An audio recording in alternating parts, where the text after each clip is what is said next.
So I've been replaying all the Assassin's Creed games from the beginning. So up next is Assassin's Creed 3 Liberation. Now I know this is not a mainline game, but since I was playing on the Assassin's Creed 3 Remastered, it was there, so I just figured why not play it. There will probably be some spoilers in here, so if you haven't played the game, maybe, you know, save this video, come back, and you can check it out. I don't think I'll get super spoiler heavy, but there's always the possibility. Um, but with that out of the way, let's go ahead and get to the pros and cons. As always, we're going to start with the cons. So, to start, the dialogue is very stilted, not bad voice acting. So that's one thing that caught me off guard when I first played it. Was I couldn't tell if it was bad voice acting, but I don't think it was bad voice acting. I just think some of the dialogue is it could have been better. But and maybe the voice actors weren't told the way they were supposed to emote. But to be honest with you, all the actors are good in the game. It's just some of the lines are a little rough. The game can feel like it was made for the PSP Vita at times with some hand-holding objectives. That is the thing that you can't ignore, is that this was made for a handheld console. And I will say for a handheld console, I think this was very impressive for an Assassin's Creed game. It is very hand-holdy where, it's very much go here and you'll see this giant orb. And it's like, go here to initiate the next cutscene. So it basically helps you get through these objectives, which I guess that makes sense on handheld. But in the game, for some people, that might be annoying. I didn't have a problem with it, but it could feel like it's a lesser made game, which I don't think it is. The almost consistent do objective without being detected was tiresome at times. Okay, when you play Assassin's Creed, a lot of the time, it kind of assumes you're an assassin, so maybe try to be undetected, right? It's very much like if you've played a lot of video games, the instant fail stealth sequences. This was almost every other mission, and it got really frustrating. But again, if you love the stealth aspect and you really want to challenge yourself on some of these, you'll probably enjoy it. There were a couple objectives that I got extremely frustrated with, so that's my little critique for that con. As you see, there's not that many cons, so with that out of the way, let's move on to the pros.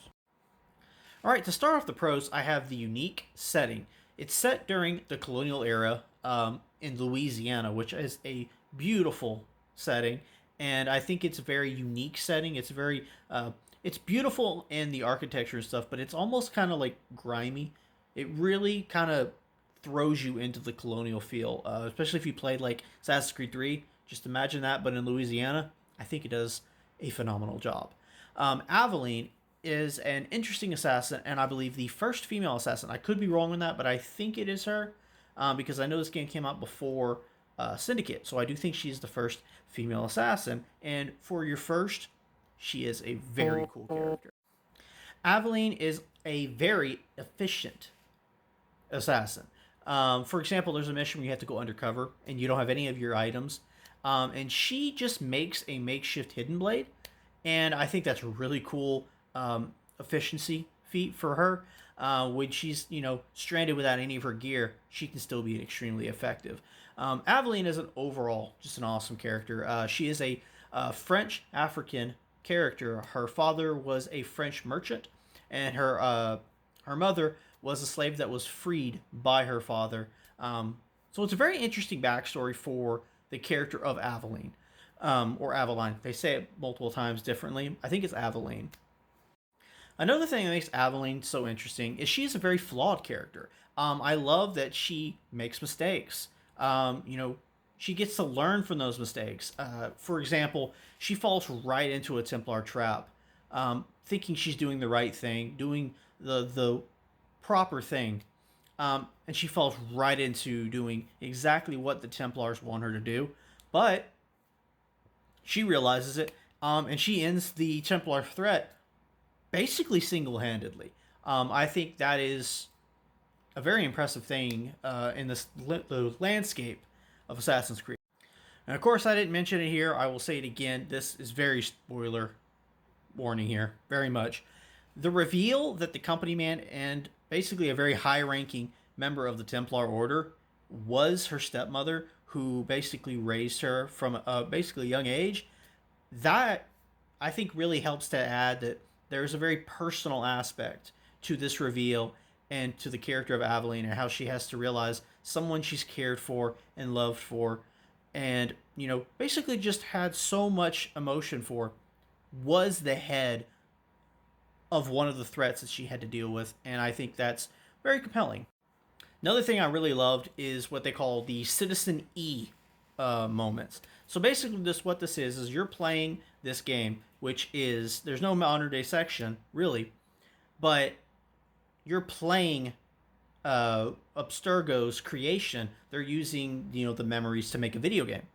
You learn more about this in the Black Flag game.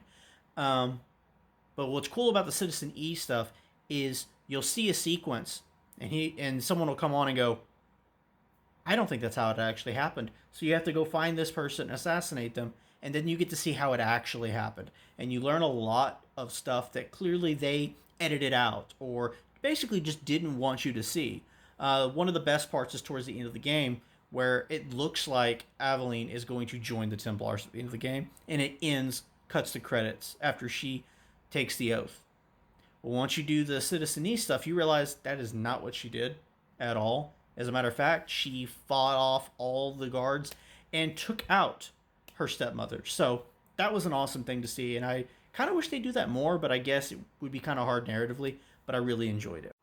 The last pro that I forgot to write down, and it's the most important part of the whole game, can't believe I missed it. So the most unique thing about this game is basically the disguise mechanics. So Aveline has a assassin disguise. That's your typical assassin, hidden blade, all this gear.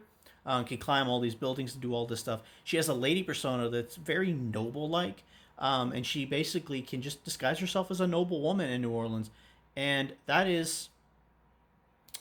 has its very much its pros. The con is she can't climb buildings. So it has a pro and a con, and then she has another one. It's a slave persona that she uses to get into labor camps and stuff like that unnoticed, so she can get to places that would be much harder for any of the other personas to get into.